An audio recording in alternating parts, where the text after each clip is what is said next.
I'm not really going to talk about Joshua.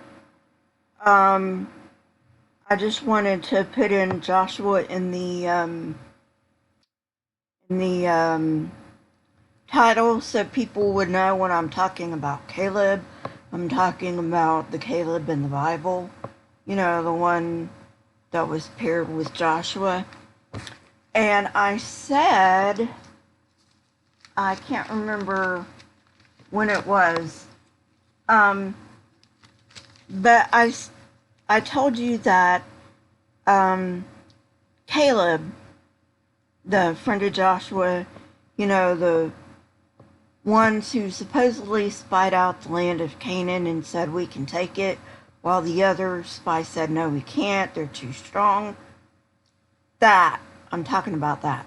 Okay, so I told you that Caleb was a Kenizzite, not an Israelite. And I told you that I couldn't remember where it was found in the Bible. Well, I found it. And this is in the Douay Rheims version, which is a Catholic version. And it's just because it's the one I have on hand.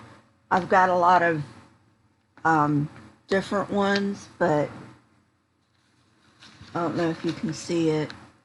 It's the verse in yellow highlighting.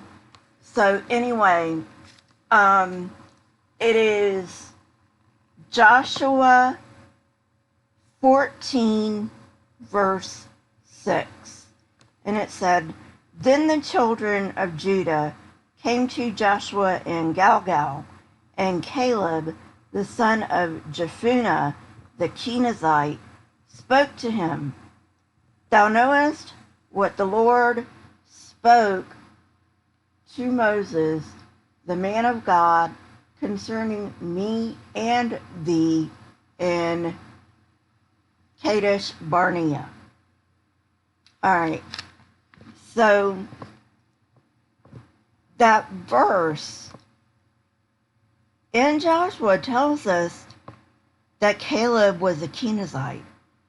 Now, the Kenizzites were actually a subgroup of the Canaanites. And it's kind of funny. Funny isn't hilarious because the Bible was written by a lot of people, and it was redacted not just once, not just twice, not just 3 times. It was redacted a bunch of times, and none of the redactors caught this. Okay, so we just read in Joshua that Caleb was a Kenizzite. And I'm also going to prove to you, not prove as in scientifically prove to you, but prove to you from the Bible that the Bible itself says the Kenizzites are a subgroup of Canaanites.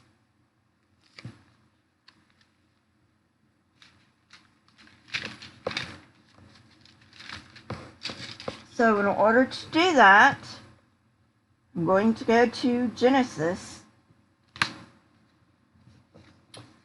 This is when God is promising the land of Canaan to Abraham. It's Genesis. I don't know if you can see it or not. Genesis. The chapter is 15. And I'm going to start reading at verse 18. "That day God made a covenant with Abram, saying, 'To thy seed will I give this land, from the river of Egypt even to the great river Euphrates, the Kenites and Kenizzites, the Cadmonites, and the Hittites, and the Perizzites, and the Rephaim also, and the Amorites, and the Canaanites, and the Girgashites, and the Jebusites.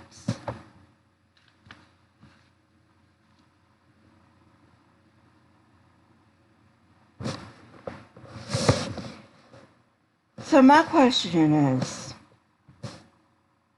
what's a Kenizzite doing with the Israelites?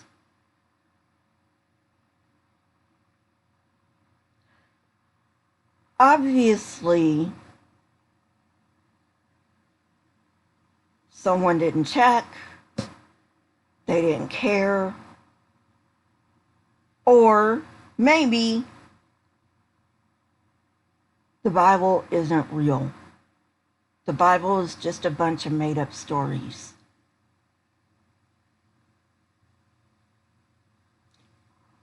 Hi, Jessica.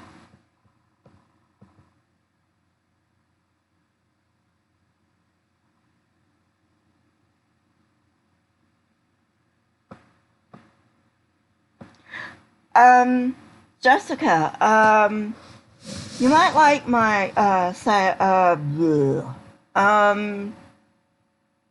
Origins of Religion, series. It was one of the first series that I did. It talks about, why religion came about.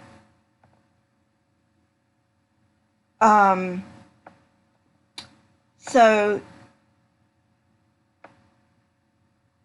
yeah, so that's my question.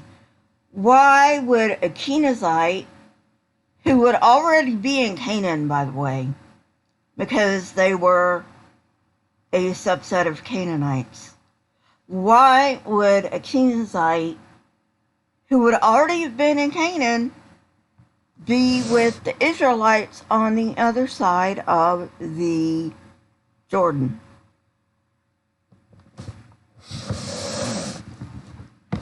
That's my question to the Christians. You see, you need to think about these things, but you don't. And do you know why you don't? One reason you don't is you actually don't read this. You don't read your own holy book. And the people who do read that book kind of just glance at it. And they don't really go into the, oh my gosh, that totally doesn't make any sense at all. So, think about these things. Now, already you know that Christianity is a farce, because Judaism is a farce. And I'm not saying that unkindly to any Christians or any Jews. I'm not saying that unkindly. I'm trying to be as kind as possible here. But you have got to realize that all religions, it's just up here. Do you know why we have religion? We have religion. It's in my Origins of Religion series, by the way. We have religion because we have what's called a temporal lobe. Actually, we have two of them on each side of our head. It's where our ears are. And the left temporal lobe, I believe it is, houses what psychologists call the God spot. And if you look up the God spot, you will find that when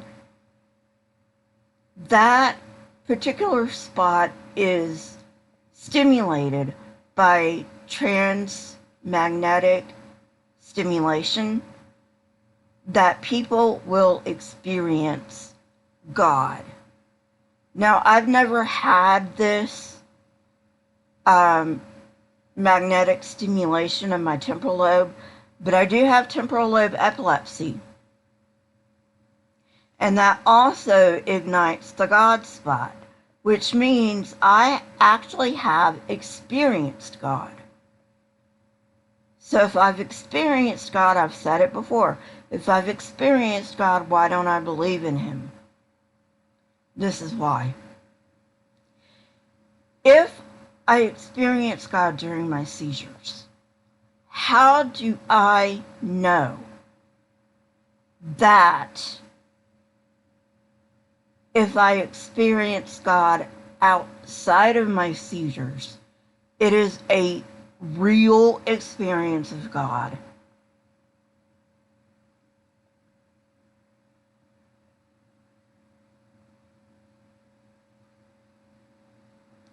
Thank you, Jessica. You have a good night. Just something for you to think about. I'll see you guys later. Bye.